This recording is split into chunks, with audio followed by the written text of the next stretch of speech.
Here Bhagwan continues from what he started in the 7th chapter, revealing his own nature. And Bhagwan also talks about bhakti. So he tells Arjuna that I will tell you that guhyatamam idantute guhyatamam pravakshami anasuyave. You are free from this asuya. You have all good qualities. I will reveal that supreme secret knowledge to you.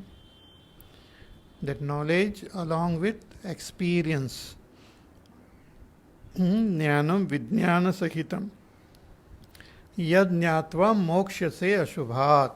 Knowing which you will become free of this ashubh samsar. The bondage of samsar will be broken. So what is the greatness of this knowledge that Bhagwan tells in the second verse? We'll chant that verse again. Raja Vidya Raja Guhyam Pavitramidam Uttamam Pratyakshaavagamam Dharmyam Susukham Kartum Avyayam. Bhagwan says this Atma Vidya or Brahma Vidya is Raja Vidya. It is the best among all the knowledge. It is the supreme knowledge.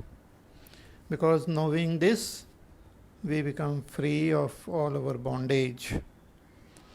No other knowledge can give us freedom.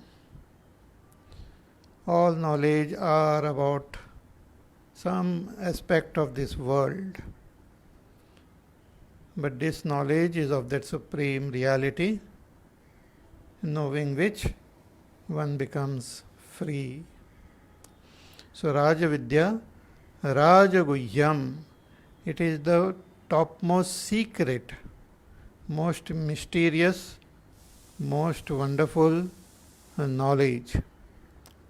Great secret, because it is knowledge of our own supreme self, our own real self. And it is, knowledge is not something which we have to know objectively, but ultimately it has to be known subjectively.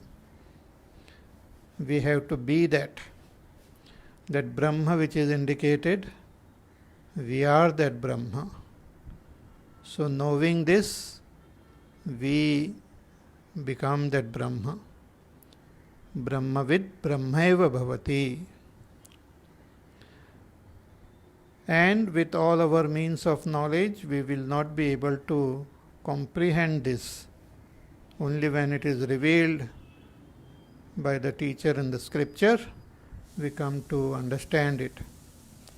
It is pavitram, it is supremely pure. It is a great purifier. In the 4th chapter also, Bhagwan mentioned about the greatness of this knowledge, that nahi jnanena sadrusham pavitramiha vidyate. There is no greater purifier than knowledge. Same thing is said here, ki pavitram idam uttamam. This is the uttamam, the greatest purifier.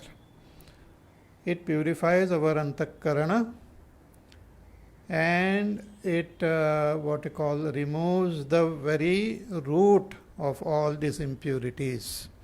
That is avidya. Avidya gets eliminated only through this knowledge. Therefore it is the greatest purifier. Then Bhagwan further says कि प्रत्यक्ष avagamam.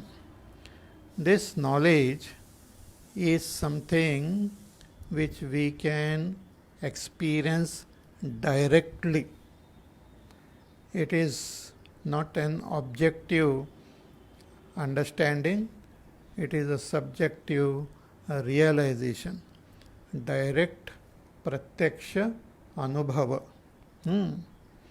भगवान Shankaracharya ji says कि प्रत्यक्षेण सुखादेहे इव avagamo yasya tat pratyakshaavagamam. Just like we experience sukha or dukkha, we experience it subjectively. It cannot be shown to others. If somebody is happy, unhappy, we can see some features on the face, but the actual experience is subjective. Similarly, this experience of the supreme knowledge is subjective, just as the experience of our own self. I know my own presence not objectively, not by seeing, hearing, tasting, touching. I know it by myself, without any means. It is Swayam Praman. It doesn't require any other what you call praman. See, when I am awake, I know I exist. When I am dreaming, at that time also I know I exist. But when I am in deep sleep state, I become totally cut off from the body, the mind, the intellect, the senses. But when I wake up from that deep sleep, I say I was existing there also. So even without any means of knowing, I know my own existence. It is subjective. So Bhagavan says that this is pratyaksha avagamam. One can realize this directly, immediate aparoksha anubhuti, immediate knowledge without any media. So pratyaksha-avagamam. So many wonderful qualities are there of this self-knowledge. So one may think that, oh, maybe it is not good, not dharmic. Bhagavan says no. Dharmyam. It is supremely dharmic. In fact, our whole life, our very living is meant ultimately to realize our own self. We talk about dharma also with respect to this self. Our dharma, artha, kama ultimately should lead us towards self-knowledge. That is the ultimate goal. Therefore, those who follow the path of dharma, taking the guidance of the scriptures, they knowingly, unknowingly move towards self-knowledge.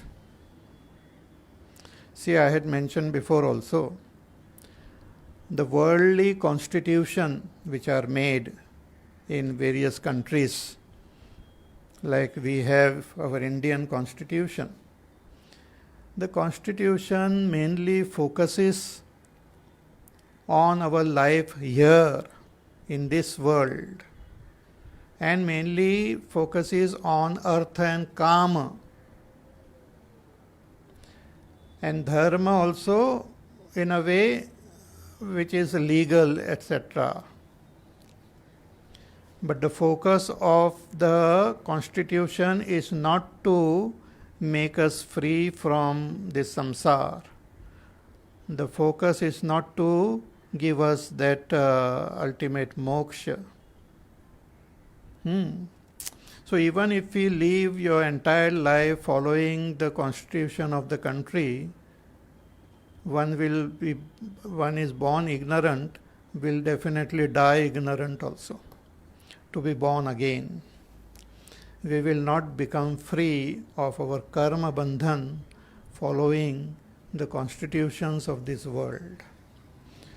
But the Vedas, which is the supreme constitution, if we follow it sincerely, it will automatically lead us towards our supreme goal. If we follow the path of dharma, it will give us vairagya.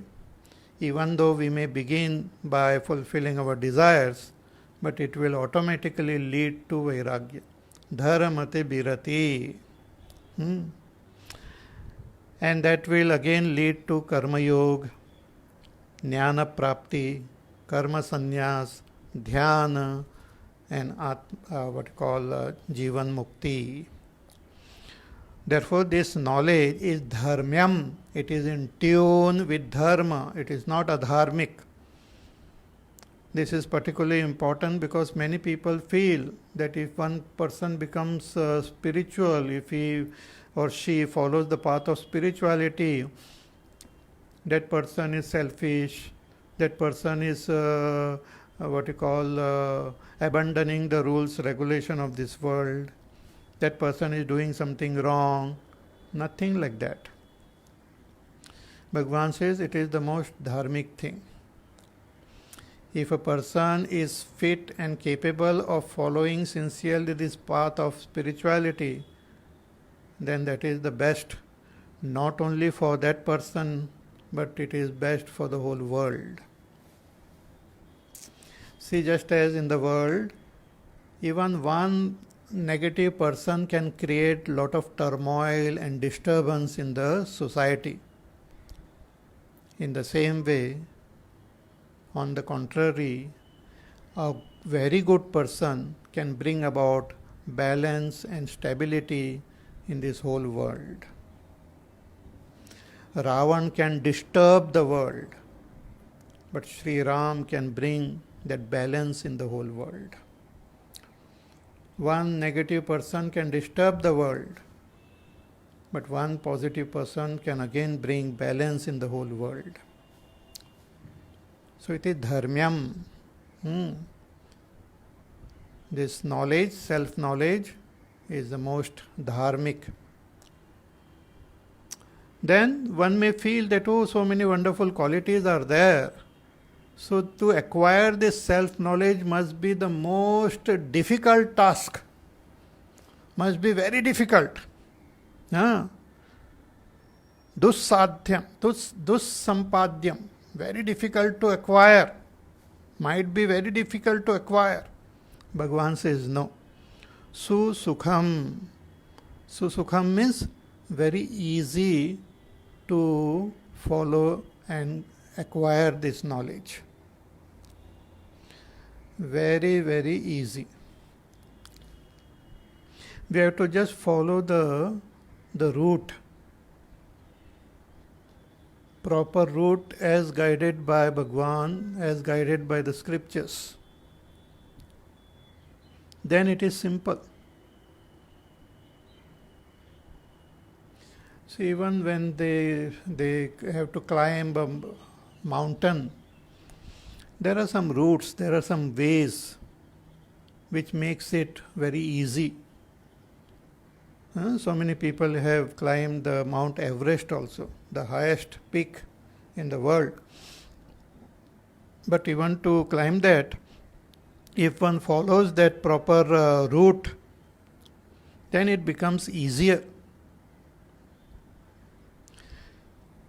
Here also Bhagavan says, you follow proper direction, proper route, and it is very easy. Susukham. Just like the escalator is there in different places, you just step on the first step properly. That itself will take you to the second step, third step, fourth step, and to the top floor. Similarly, this self-knowledge followed properly, taking proper guidance, is very easy to acquire, because it is not something of something else. It is the knowledge of our own self, which is closest to ourself. We are ourself. So sukham, easy to acquire. Susukham kartum. Very easy to follow and acquire this knowledge. then again that question might be there. If something is very easily available, it might easily go also. In the world also we find people acquire so many knowledge, worldly knowledge, which after sometimes we forget it. It just goes away. If we don't keep practicing it, we might just lose that knowledge. Or sometimes we acquire a knowledge. We might have acquired something in our past life also. It has gone. So is this self-knowledge also like this, which will get destroyed? Because all things which are acquired get destroyed. Knowledge also get destroyed. Bhagavan says no. This is something different. This is something unique. It is avyayam, indestructible. Tatra alpa ayasanam karmanam sukha sampadyanam alpa falatvam dushkaranam cha mahafalatvam drishtam iti idam tu sukha sampadyatvat falakshayat veti iti praptam ata aha. If you have the question that this knowledge will also get destroyed like any other knowledge of this world, Bhagwan Shankaracharya ji writes कि न अस्य फलतः कर्मवद व्यय अस्ति, that there is no destruction of this knowledge as there is destruction of other results which we gain through karma. Because this is knowledge of our own self, that self is eternal, and that self-knowledge is the very nature of that self. Self is of the nature of jnanam. That jnanam is also eternal. So it is once we gain that knowledge, it is never lost. Once we attain that supreme dhama, then there is no return to this samsara. Yad gatva na nivartante tad dhama paramam mama. So this knowledge is never lost, it doesn't get destroyed. Therefore, one should have faith, proper faith, and pursue this knowledge. Ataha shraddheyam atmajnanam. One should have that shraddha and acquire this knowledge. Before we leave this world, we have to acquire this knowledge. In the Upanishad also it is said, Iha ched avedit atha satyam asti. Na ched iha avedit mahati vinashti. If we acquire this knowledge here and now, then only our life is fulfilled. If not, then it is a great, great loss. So have Shraddha and acquire this knowledge. But what if we don't have Shraddha? What about those who don't have faith in this knowledge? What about those who don't acquire this knowledge? What happens to them? Bhagavan says in the third verse, Ashraddadhanah purushaha dharmasyasya parantapa aprapya mam nivartante mrityu samsara vartmani. Bhagavan says, Ashraddadhana purushaha. Those people, those human beings, those who don't have Shraddha in this knowledge. Don't have Shraddha means don't have faith, don't have the trust, don't have the acceptance that this knowledge is great and it is beneficial for us. Those who are not tuned to this knowledge, doesn't have any regard for this knowledge, those who don't have any respect for this knowledge, those who don't put forth effort to acquire this knowledge, All this is meant through this word ashraddha, lack of faith. So ashraddha purushaha, ashraddhana purushaha dharmasyasya parantapa. He parantapa, in this dharma, in this Brahma Vidya, which is considered as the greatest dharma, one who don't have that faith in it. Shankaracharya ji writes very beautifully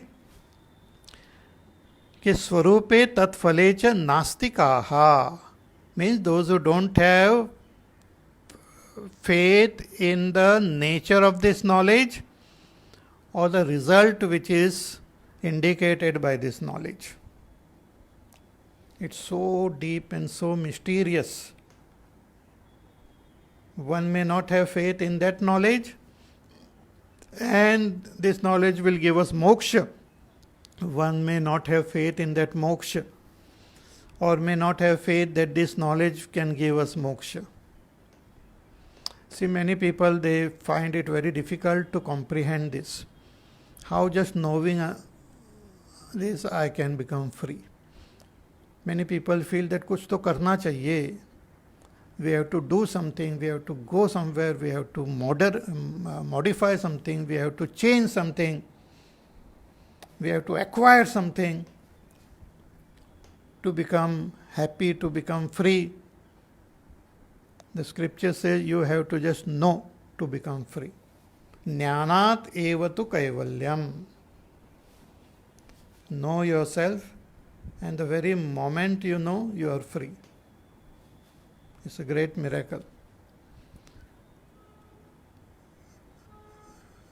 Immediate knowledge, not just theoretically, but the moment you subjectively know yourself, at that very moment you are free. See, Bhagwan Ramana Maharshi, he had this fear of death, and he just laid down on the ground and tried to imitate death. He said, let me see my own death consciously. I want to see what is this thing called death. So he made his body stiff. His breathing also, he made it very soft, slow. His thoughts also almost stopped. And he was waiting for himself to die. But he experienced deeply, subjectively, that though the body has become stiff, though the thoughts have disappeared, though breathing has almost stopped, but I, the self, is not at all affected. I am not affected by this body, mind, thoughts, time. I am that eternal self. He subjectively, directly experienced his own self. And with the very experience, the fear of death just disappeared. He remained thereafter as an enlightened person throughout his life, a Jivan Mukta, by gaining that experience of his own inner self directly. So one should have faith in that knowledge, and faith that that knowledge can give us moksha. But if a person doesn't have faith, swarupe tatphalecha nastikaha, papakarinaha, those who are committing different types of papa, those who indulge in negative activities and thinking, asuranam upanishadam, and those who follow the teachings of asuras. What is the teaching of asuras? Dehamatra atma darshanam, considering this body itself as atma. This is the greatest what you call falsehood. Considering this our body as atma is the greatest falsehood. Just like we are wearing this dress, I know deeply that I am not this dress, though I am wearing it. But when I remove it, I don't have any sorrow, any fear. Because I know that even without this dress, I will exist. Similarly, my existence doesn't depend on this gross physical body. It doesn't depend on my subtle body also. But due to avidya, there are people, majority, who consider this body itself as the self. That is called Deha Matra Atma Darshanam, who consider the Deha itself as Atma.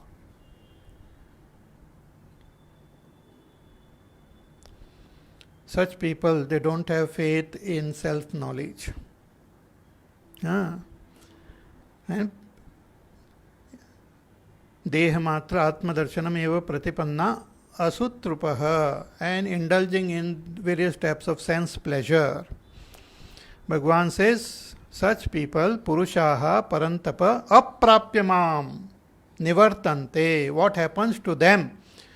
Bhagavan says, they don't attain me. Once they drop this body, when they die, they don't attain me. They are going to come back into this samsara. So they keep on roaming in this samsara itself.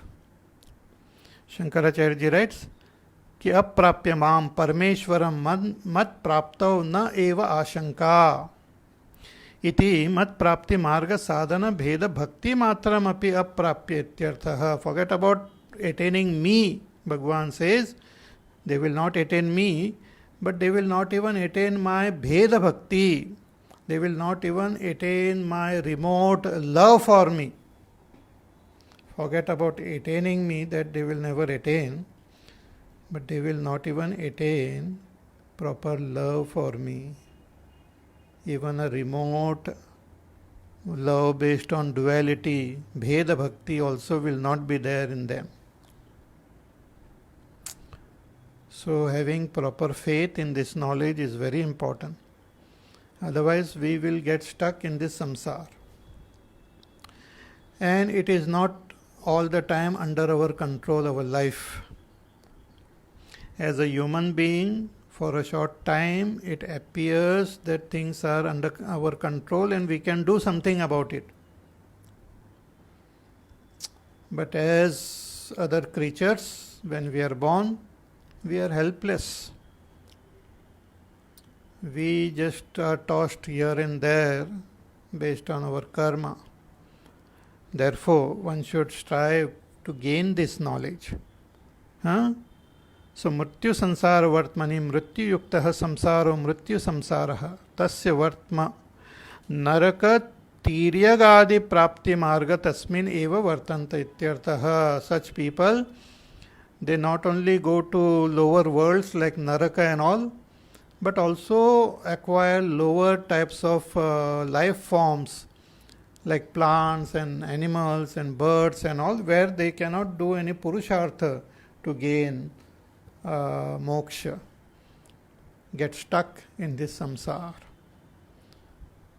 So having told the greatness of this knowledge, and also having shown the other side, that if we don't get this knowledge, what happens? Bhagavan created that interest in Arjuna's mind to understand and know and gain this knowledge. And after creating that interest, now in the following two verses, Bhagavan reveals that supreme knowledge. It's most fascinating, these two verses. We will do a lot of chintan on these verses properly. In these two verses, Bhagavan reveals his swarupa, his real identity. So let us try to understand. Okay? Verse number 4 and 5. Maya tatamidam sarvam jagadavyaktamurtina मत्स्थानि सर्वभूतानि न चाहं तेष्वस्थितः न च मत्स्थानि भूतानि पश्य मे योगमैश्वरम् भूतभृन्न च भूतस्थः ममात्मा भूतभावनः. Bhagwan Shri Krishna is speaking. Bhagwan Shri Krishna is Ishvara, who has taken avatar as Krishna. And what is the nature of that Ishvara? What is the Swarup of that Ishvara? The Swarup of that Ishvara is that Brahma only. Swarup of Ishvara is Brahma, Satyam Jnanam Anantam Brahma, Nirgunan Nirakar. That same Brahma, as the creator of this world, as the master of this world, as the cause of this world, is called Ishvara. And that Ishvara alone expresses this world at the subtler level as well as at the gross level. At the subtler level, Ishvara alone expresses Hiranyagarbha and as the subtler world, and at gross level he expresses as Vaishvanara and the physical world. But these are his expressions. These are his outer form. Here Bhagavan wants us to know his Swarupa, that Brahma. And that Brahma is not different from our own self. I, the self, that innermost self, that Pratyak Atma, that I is really that Turiya Atma, which is nothing but that Brahma only. So we have to recognize ourselves as that Brahma. And we have to recognize that Ishvara and this whole world as Brahma. So Bhagavan is revealing his identity in these two verses. So let us try to understand these verses. There are four important statements which Bhagavan makes. Four statements.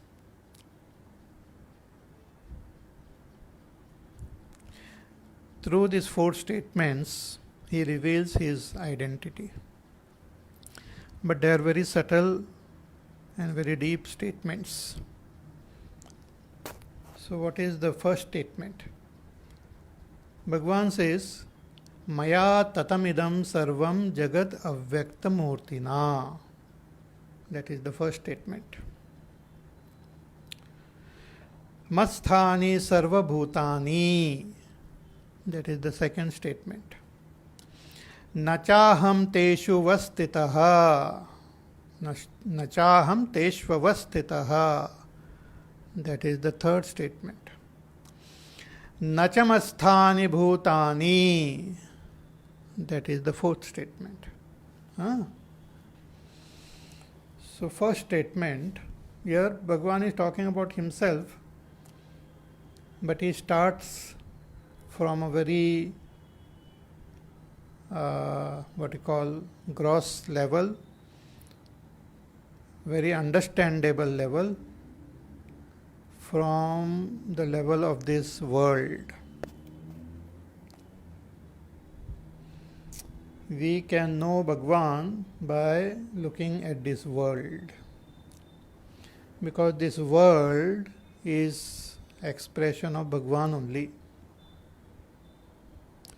So Bhagwan says, you can see this world. What world? Idam sarvam. This world is idam, idam, idam, idam. All that is experienced as idam, idam, idam. As this. See, we experience the 5 elements as Shabda, Sparsha, Rupa, Rasa, Gandha. But we also experience the senses which experience this Shabda, Sparsha, Rupa, Rasa, Gandha. We also experience our Karmendriyas. We experience our Pancha Pranas.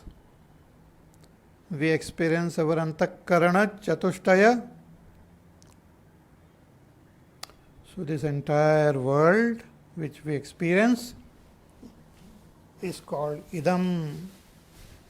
Idam Sarvam. Bhagavan says that Maya Idam Sarvam Jagat Tatam.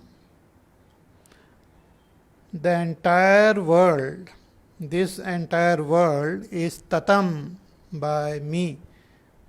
Maya Tatam means it is pervaded by me. Tatam means I pervade, it is pervaded by me completely. Just as, let us say, a pot made up of clay. The clay pervades the pot completely. So here when we see a pot made up of clay, we can see 2 things. We can see the pot and we can see the clay.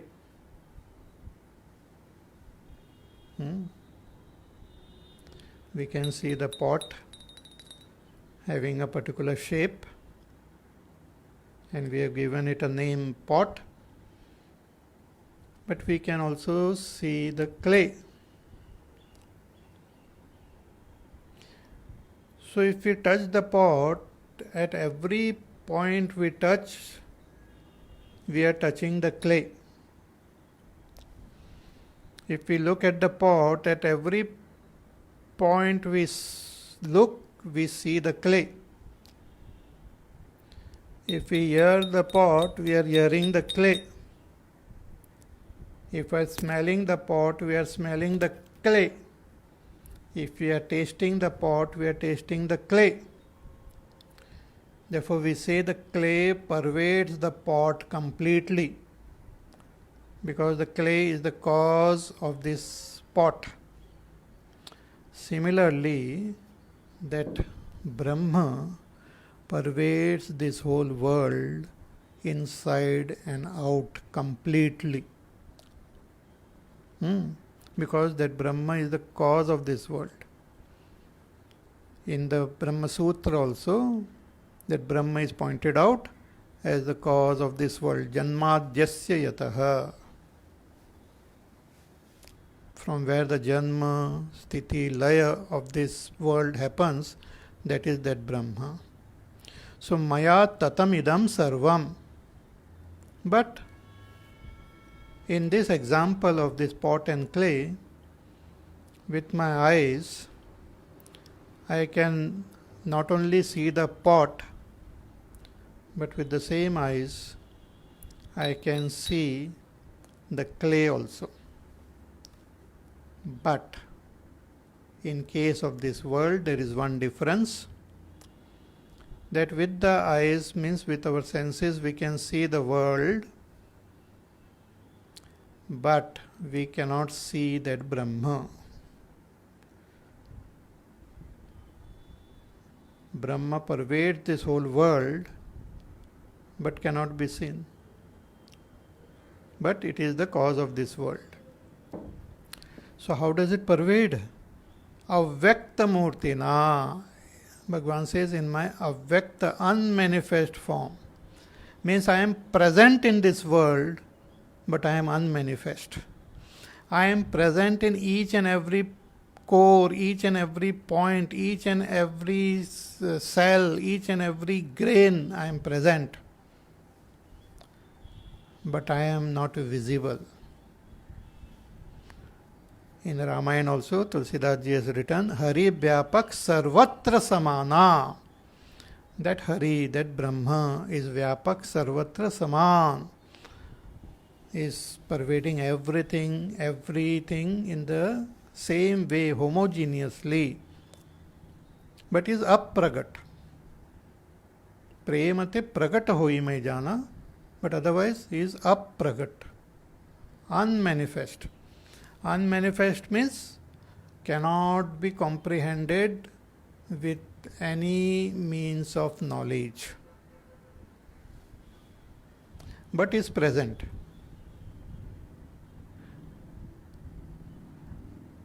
The world is experienced through our senses. The world can be inferred. Lot of qualities of the world we can infer through our mind, through our intellect. It can be comprehended. But that which is present in the world, pervading the world, is not seen, cannot be comprehended, but it is present.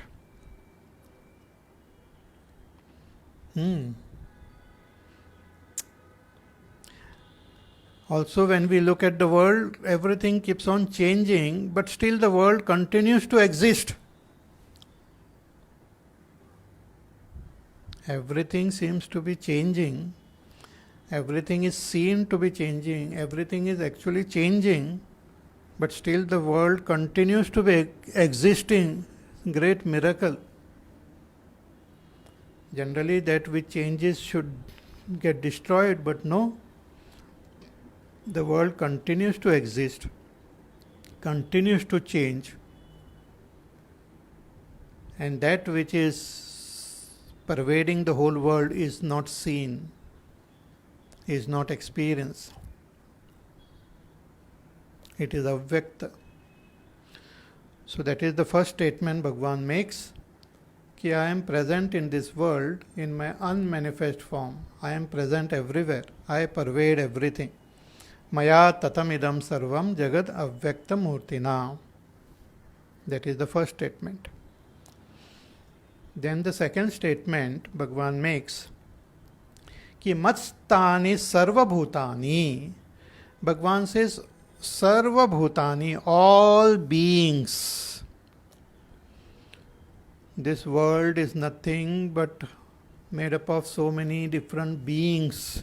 Infinite beings are there, and their respective bodies.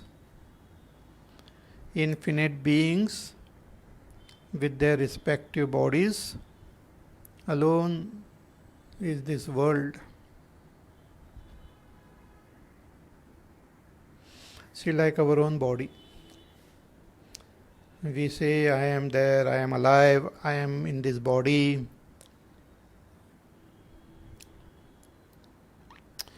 But imagine a very tiny little being on this body. Let us say a little microbe is there on your nail, or lot of microbes, scientists are there on your nail. When they look around, they will look at your nail as a ground only, inert ground. Or when they crawl on your skin, they will look at it as a inert ground, inert world, not knowing that I am alive and this is my body. Those little microbes will look at my body as a world, inert. Similarly, compared to this cosmos, my body is like a little microbe only. So I look at this world as though it is inert, but it is not inert. The entire world is a living organism. So there are infinite living beings. So all these infinite living beings put together is what we call this world. So Bhagwan says, the second statement, कि all these beings, sarva bhutani matsthani, they reside in me. They exist in me. All these beings exist in me. See, just as when we look at ourselves, our whole body is there, our mind is there, our senses are there. Where do they exist? In me. I, the self, is the support of my body, my mind. Similarly, but that self is Ishvara only, that self is Brahma. So that Brahma, being the self of all these beings, supports the beings. All beings exist in Brahma, where Brahma is the self of all beings. Shankaracharya ji writes कि नहीं निरात्मकम किंचित भूतम व्यवहाराय अवकल्पते. There are no beings without self. Through this self only they interact and do vyavahar in this world. Ato matstani maya atmana atmavattvena stitani ataha mai stitani iti uchyante. And I am the Atma of all these beings, all of them exist in me.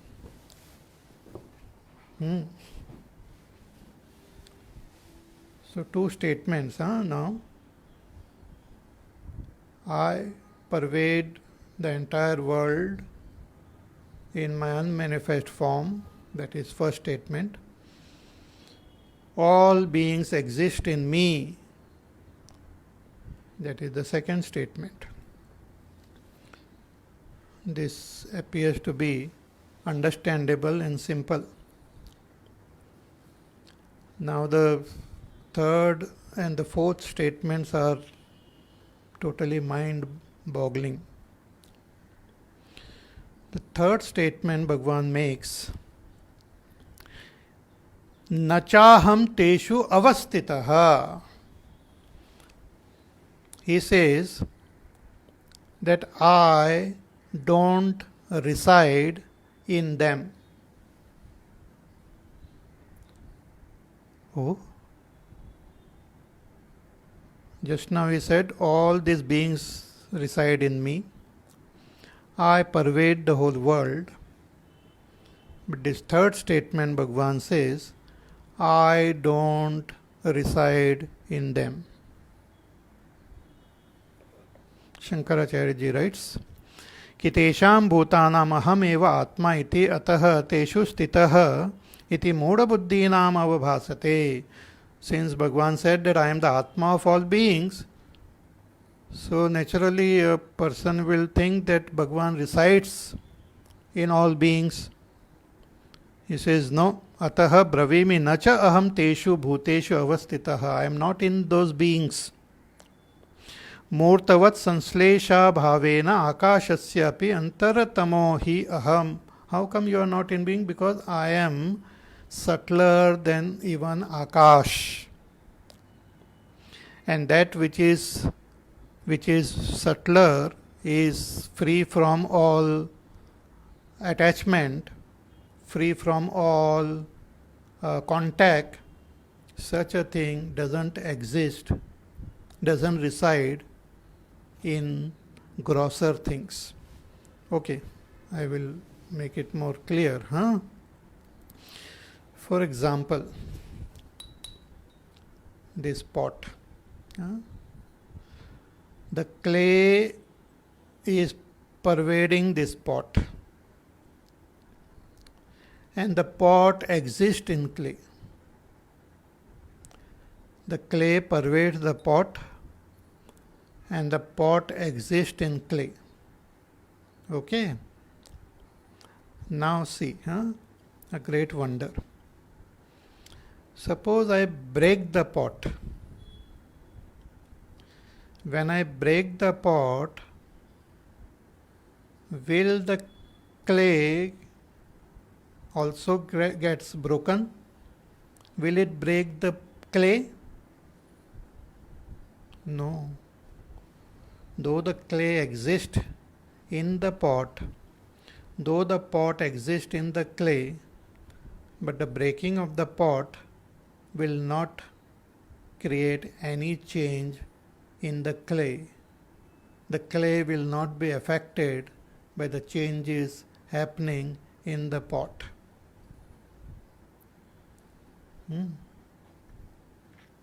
Or let us take another example. Let us take the example of this Akash, space.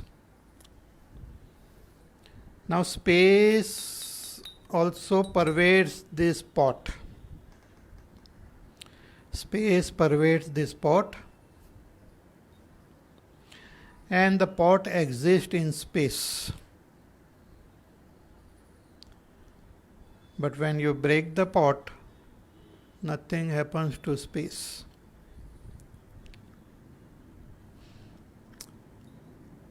Because the space doesn't reside in the pot.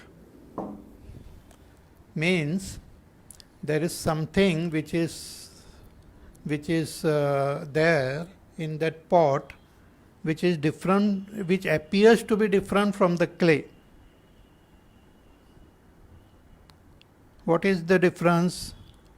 The form and the name. Though the clay itself has taken this form and the clay itself has taken the name pot, but when the form is broken, the clay is not disturbed at all. It's the most miraculous relationship. If this is understood very deeply, it will be a great thing. That Bhagwan, though existing in this world, pervading this world, is untouched by the change and modification happening in the world. He is not affected by all that is happening in the world.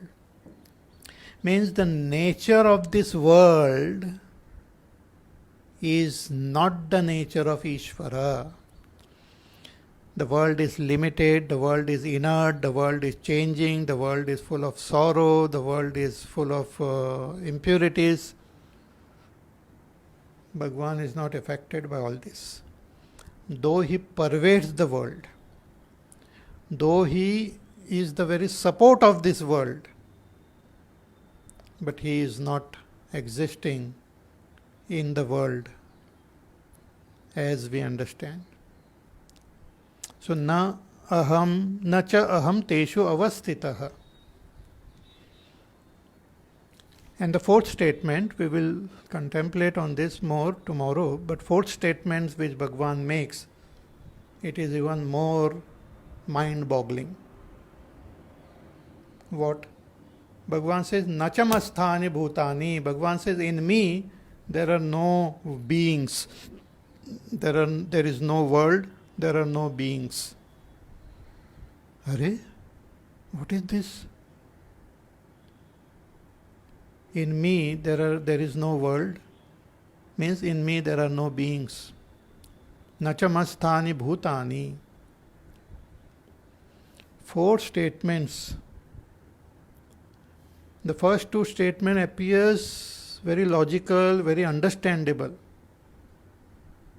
But the last two statements are totally beyond our comprehension.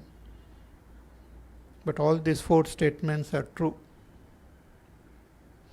All these four statements are revealing the nature of that supreme reality, the Swarupa. Actually, the first two statements reveals Bhagwan's Saguna Rupa, Sagun Swarupa. Means through the form Bhagwan is indicated. But the second set of two statements is Bhagwan is indicated who is beyond all names, beyond all forms. And that Brahma is our own self. So we will on Monday, we will again contemplate on these four statements. Till then, you also at home think about it. Through the statements, we understand the nature of that Brahma. And these statements we have to subjectively understand, because that Brahma is our own supreme self. So we will try to understand this statement subjectively also and comprehend our own self as that Brahma. Okay, these are most fascinating statements and needs a lot of contemplation, because we have to, as I said, this is a path of understanding. Either you understand or you don't understand. It's like a joke. Sometimes a person cracks a joke, 10 people are there, 5 people laugh, and 5 just wonder what happened. Then they have to be explained the joke.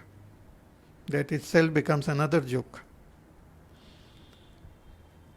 So joke, if you understand, at that very moment of understanding, that laughter comes out. It's a very strange. We'll talk about Brahma day after tomorrow, but today, now, let me tell you about the joke. So when a person hears the joke and understands, instantly laughs. And those who don't understand, they cannot laugh. They can make a show of laughing and all. Sometimes we laugh just because everyone is laughing. We also laugh. So therefore they say that when a joke is cracked, we laugh 4 times. Once when we hear it being told, then we tell it to someone else 3 times, I think. And the 3rd time we laugh when we understand it.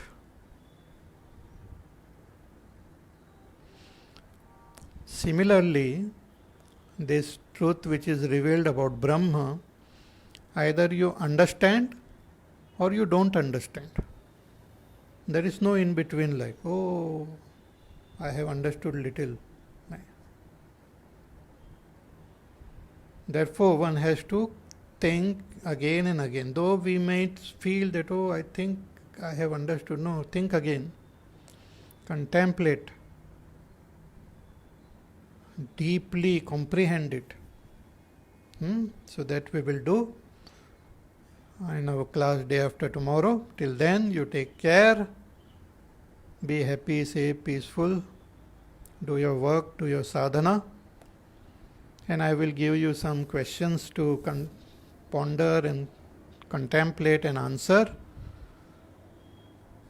And then day after tomorrow we will meet again and continue with this beautiful chapter.